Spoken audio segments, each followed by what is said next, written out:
A nome di tutti i frati cappuccini qui a Cortona, vi auguro ogni pace e bene. È più importante il perché rimani frate oggi, piuttosto che il perché sei diventato frate tanti anni fa. Questa frase fu ribadita diverse volte lungo l'arco della mia formazione. La possiamo applicare facilmente a ognuno che abbraccia la fede cristiana, dicendo questo. È più importante il perché rimani credente cristiano oggi, piuttosto che il perché sei diventato cristiano. Probabilmente tanti di noi che crediamo in Gesù, che siamo cristiani, siamo diventati cristiani perché qualcun altro ha scelto per noi, quando eravamo ancora bambini e piccoli. Poi ci hanno educati ad andare a messa, a pregare e così via. Ma oggi, che abbiamo forse un'età più matura, più adulta, perché scegliamo ancora di essere cristiani? Cosa ci fa aderire, abbracciare ancora la fede cristiana? Perché si è sempre fatto così, cioè per abitudine, per obbligo, per dovere? San Pietro, in un brano nella sua prima lettera, che la Chiesa ha proclamato domenica scorsa, la sesta di Pasqua, ci invita a riflettere seriamente su questo perché essere cristiani, dicendo così: siate sempre pronti a rispondere a chiunque vi domanda ragione per la speranza che è in voi. In altre parole, se mi ferma qualcuno per strada e mi chiede: ma tu perché credi in Gesù? Perché sei cristiano, cristiana? Sono pronto a rispondere: c'ho una ragione da dare? Cosa dico? Come rispondo? Papa Francesco penso che ci può aiutare a rispondere a questa domanda. Il 26 aprile scorso, nella sua omelia domenicale, il Papa ha detto questo: il cristianesimo non è solo una dottrina, non è un modo di comportarsi, non è una cultura, è per primo un incontro.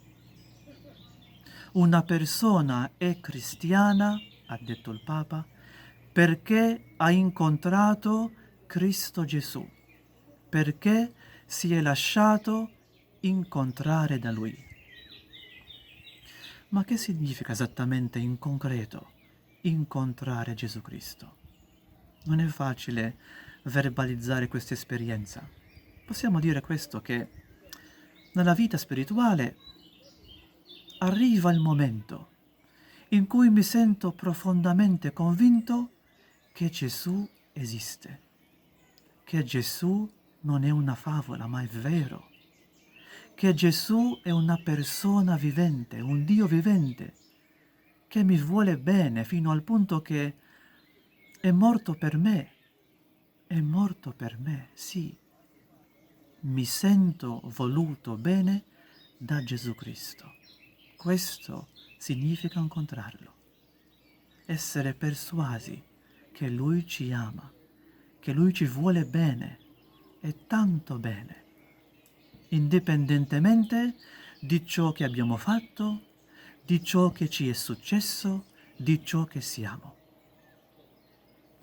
Una volta consapevole di questo amore di Gesù per me, un amore immenso, gratuito, senza condizione, mi sentirò mosso poi di rispondere con amore al suo amore.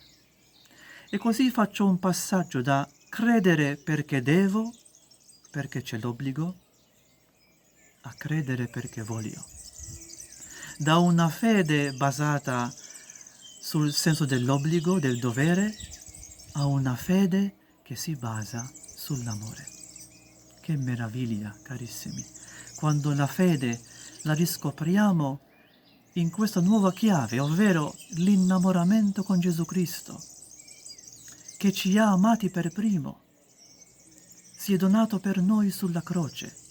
Tutto sarà diverso per il credente cristiano a partire da questa esperienza di innamoramento con Gesù.